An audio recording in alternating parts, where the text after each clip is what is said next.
música del Renaixement. El Renaixement, un període d'uns 200 anys que comença a finals del segle XIV a la Toscana, a les ciutats de Siena i Florència, i és aquell període en el qual la cultura, les arts, fan una gran revifalla i en el que la música evoluciona espectacularment. En el vessant religiós, per exemple, es passa del cant gregorià, a una sola veu, a les misses, els motets, cantats de 3 o 4 i més veus, que això pot ser amb un acompanyament instrumental. I per la seva banda, en aquesta música popular, doncs a partir del cant dels trovadors agafen trets distintius segons cada temps. I tenim a França neix la chanson, a Itàlia els madrigals, a Castella el cantor, per posar 3 exemples. Però la tònica general sempre és el mateix. En el Renaixement el que s'imposa és el cant polifònic. I per això els corals canten molt cançons del Renaixement. L'última part del programa ja no és Renaixement, però com que nosaltres anem presentant cada una de les cançons, per aquell moment ja ho comentarem. Sembla sempre? Començarem per una cançó que es diu Mil regrets, que és de Josquin Després, que és un dels principals músics del principi del Renaixement. Mil regrets és una cançó que està escrita de forma contínua, és a dir, la melodia avança a mesura adaptant-se al que el text va exposant. No hi ha repeticions, tampoc hi ha estrofes. És una cançó curta, bastant senzilla, però està escrita amb gran intensitat emocional. I està considerada com una de les cançons que s'han fet. Mil regrets. Que dirigeix cada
Ara intentarem un que es diu Qüestion entre uns vells, que es va trobar, que es troba en el Cartellera de Talàndia, que és un recull de cançons de els Reis Catòlics i que es guarda al Palau Reial de Madrid.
L'autom és un moviment científic aquest amb clares connotacions acadèmiques. Sembla ser que és obra de Mateu Fletxa el Vell, o sigui, nascut a Prades, per tant, una persona molt significativa d'aquestes comunitats. El text és anònim, és un diàleg entre les coses, un tema de la veu.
i algunes amb un punt d'objectivitat.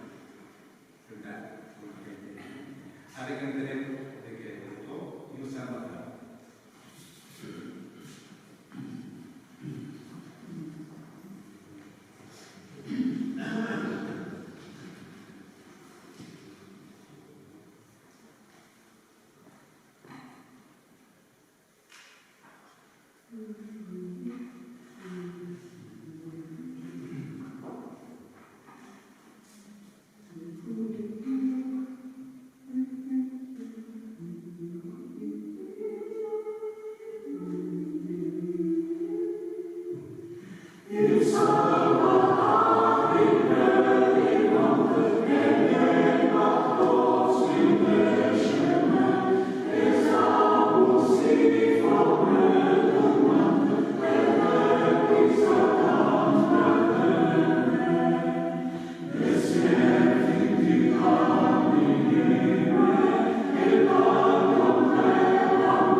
Thank you.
quan Monteverdi, per encara, composa les seves òperes primes, que són antecedent del que seria l'òpera, que juntament amb l'oratori és la forma musical més característica del barroc. En el barroc, la veu que predomina, el cant que predomina és una sola veu, perquè la realització de la música no afavoreix que sigui la coral. Tot i així, tant en les cantates com en els òperes, el cor no desapareix.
Hi ha una cançó de